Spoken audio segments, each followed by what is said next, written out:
you guys know for a long time I've been saying that one of the biggest use cases for crypto is agent-to-agent payments, and I'm talking about AI agents, by the way. Algorand seems to be set up really, really well for agent-to-agent payments, and it just announced a huge partnership with none other than Google.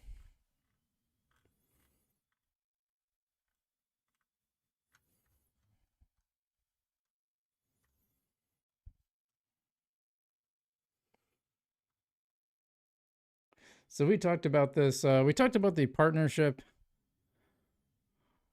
We talked about the partnership with Google Cloud. Google Cloud mentioned Algorand as one of its key partners. There were other partners. Some of them were not mentioned in the actual. Some of them were not mentioned in the actual release. They were put as others, but in fact, we can see these right down here. Algorand has been added as a partner for Google Cloud Text Agents Payments Protocol, AP2. So we can just read, we should read this really quick before we get to the other one. Google developed AP2 to initiate and transact agent-led payments across platforms securely. Our blockchain's instant finality, low cost, and secure transactions make AP2-ready agent payments seamless across platforms. And that's huge in itself. But then we got this fellow mentioning, and I'm going to put my headphones on.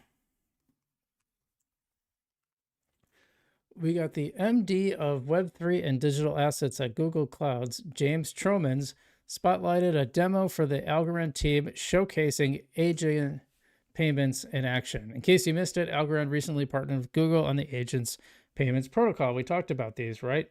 So let's hear what he has to say. I think that's where we're going to see it end. And I think actually some of the most interesting value unlock we'll observe will be in the B2B space. But of course, it's very obvious to us sat here today, even if you're not deep into AI or of course crypto, that you might want to pay for your Nike shoes. I saw a great demo from the Algorand team recently where you would be able to instruct your agent to go and do that for you. And that's something that you would probably do anyway. And it could be a holiday and it could be something else. And you can understand how you want to provide some guardrails for your agent there through digital payment credentials and verifiable credentials to make sure that you're signing for something that you actually intend to. And that's, you know, a consumer concern. I think that there it was. You know, he mentioned Algorand while talking in front of a bunch of people. Now, did you see that in the corner? It said, live stream brought to you by the Solana company. You notice he didn't mention Solana, did not mention Solana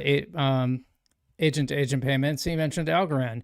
Algorand is a primary partner. Now, Rudy Yuli, and welcome to the show, says, so is Algorand the primary partner with Google? It was definitely, as far as I could see, I believe it was the only blockchain. In fact, let's look really quick. Let's be sure about that because I want to be 100% sure. See if that was.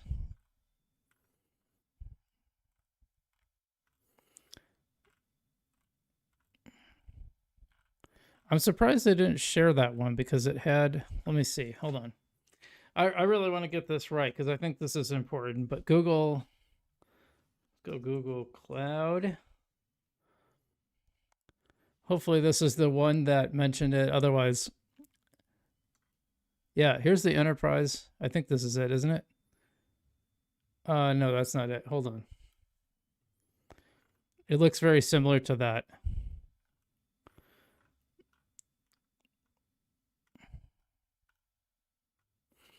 It might be a little hard to find. Actually, I probably have it in my bookmarks.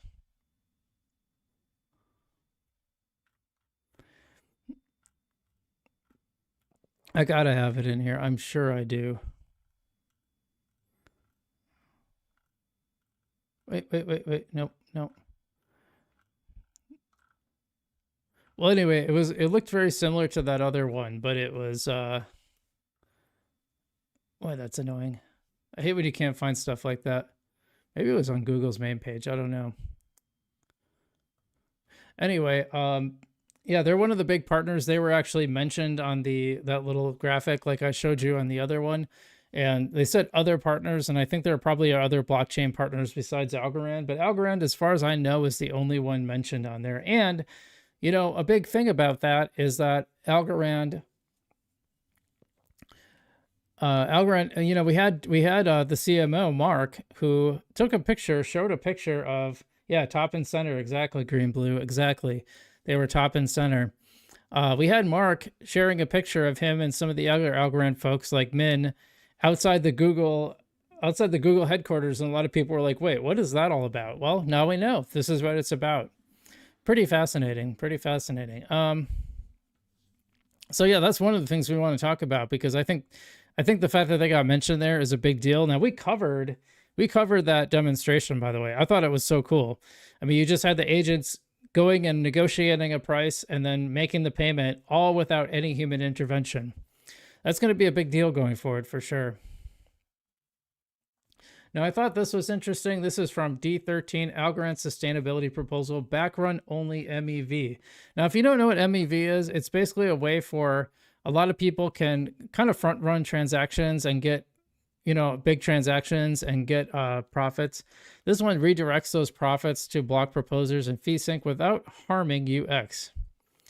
Here's the full demonstration. So let's consider an example of high value liquidation. These are usually made possible by price volatility, an increase or decrease in the price of a collateral asset makes a loan bad, leading to a liquidation opportunity to preserve the health of the lending market. From this point of view, the future proposer of the block that contains the liquidation, the first relevant thing that happens is that the leading lending platform's price oracle is updated. This transaction may already be followed by others, such as an unrelated USDC payment. With the first in, first out rules, the future block looks like this. Data price oracle, some USD transaction, more transactions. Liquidator has seen the price feed update transaction and composed their liquidation transaction, indicating that it should only be run immediately after the price feed update. The future proposer receives this and inserts it after the price feed update. So there's the price article, and then boop, there's the liquidate. This is a proposal. This is a proposal that's going to go on. The XGov is going to talk about this. So that's pretty neat, I think.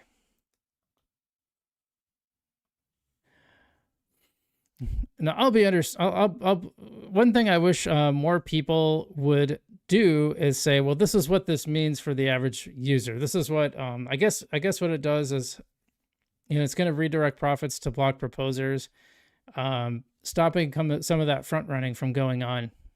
So good proposal. We'll see if it actually makes it through. But moving on, we've got, I don't know if these graphics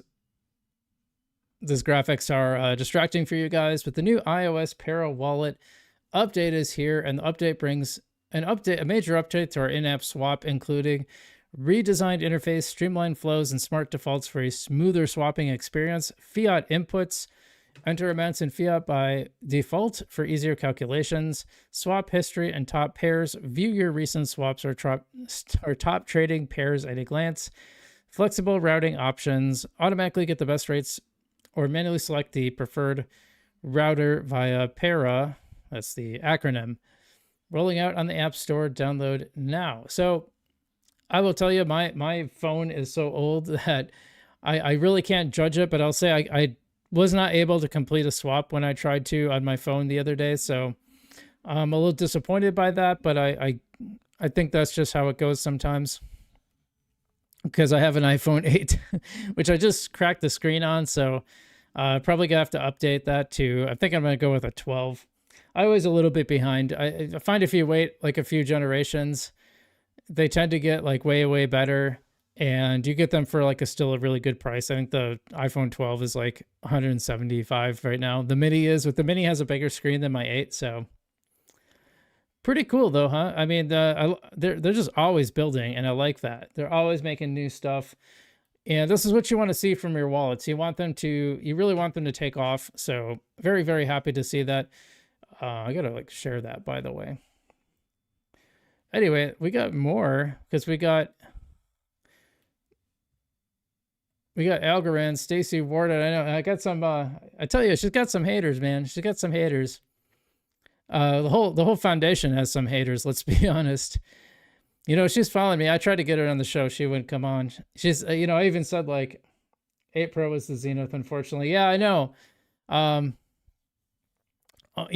problem is I'm almost tempted just to get another 8, but the problem is they're just losing support for everything now. Also, I refuse to update, and so that's really screwing me. Anyway, Algorand Foundation CEO Stacey Warden spoke today at the Blockworks DAS with Strack Bend. In this clip, Stacey discusses the significance of Hasab Pay and the recently launched aid trust portal on Algorand. I will tell you what, Hasab Pay is easily the most underrated dApp on Algorand. It's basically PayPal running on Algorand for the Middle East, particularly for Afghanistan right now. But I think, I actually think they're going to get more. I think they're expanding to more countries, and I think you can see Hasab Pay over here at some point. I really do. It's people are actually using it. Like people are making, I think like something like 50% of utility bills are being paid in Afghanistan through Hasab Pay. So I think they need to get that over here ASAP. But this is cool. But let's hear what she has to say.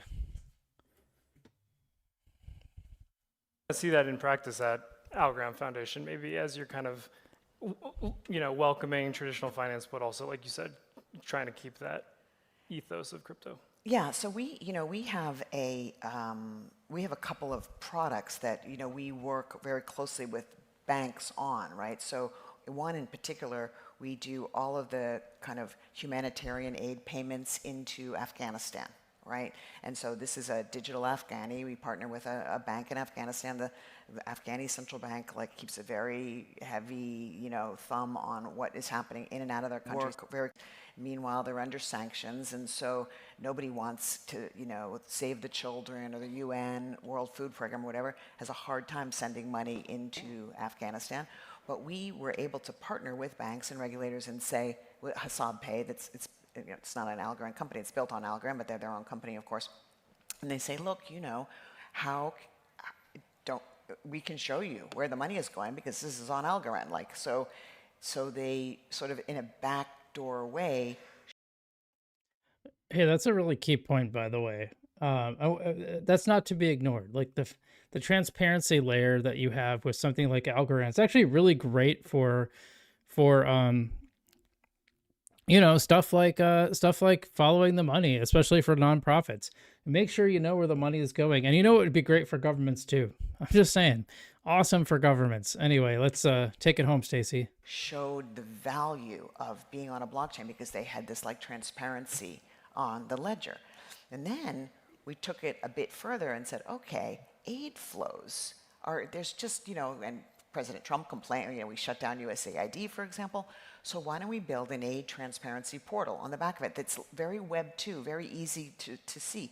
And so we, you can now and you can see where the flows go. Anybody can, And so it's like that kind of thing where you are using the technology of Web 3, but you're putting it in a little bit more of a Web 2 wrapper to make it easy for people, I think is the way forward. Absolutely.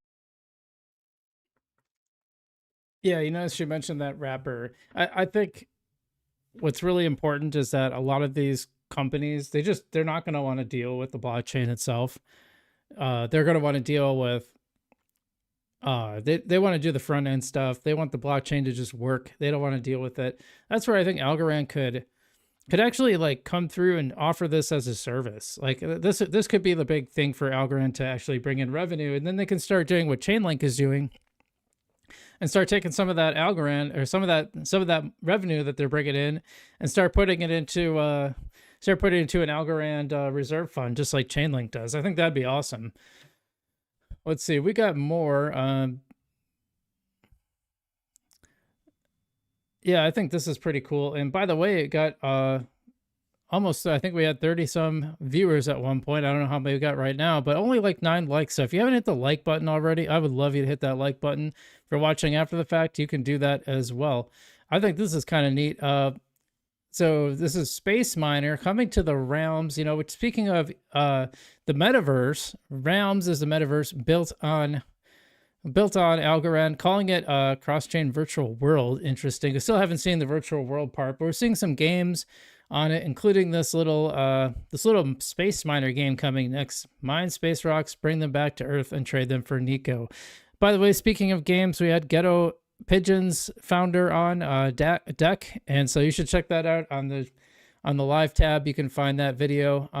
It was pretty interesting, I thought. Anyway, I don't know if you played any of the games on here. They got the zombie game, and then they got this fighting game coming next, and then they got this thing, and I don't know. It looks kind of neat. It looks like a space game, maybe a strategy kind of a thing. So, mine space rocks, bring them back to Earth, and trade them for Nico. I think this could actually be pretty cool. I don't know, guys. I think it could be pretty cool. But let's keep going here. Oh, this is old. Yep. So that is basically our Algorand segment for today. By the way, Green Blue Algo says, where does that money for the service go? Or are you doing charity work for these banks? What I think, yeah, no, good point. Well, that's what I think. I mean, I think Algorand should sell this as a service. They should sell crypto as a service, but kind of like Chainlink does. I mean, that's what Chainlink does. They've turned it into a business. Let's be smart, make it a business, and then your operations are sustainable. And then you know what? You don't have to dunk on holders. You don't have to keep selling on holders with the structured selling program, which is not helpful for people in Algorand. You know, it's just bringing the price down. It's adding extra sell pressure that we don't need. It'd be really cool if they were bringing in enough to fund their operations. So, cool. Yeah, thanks. That's our Algorand segment.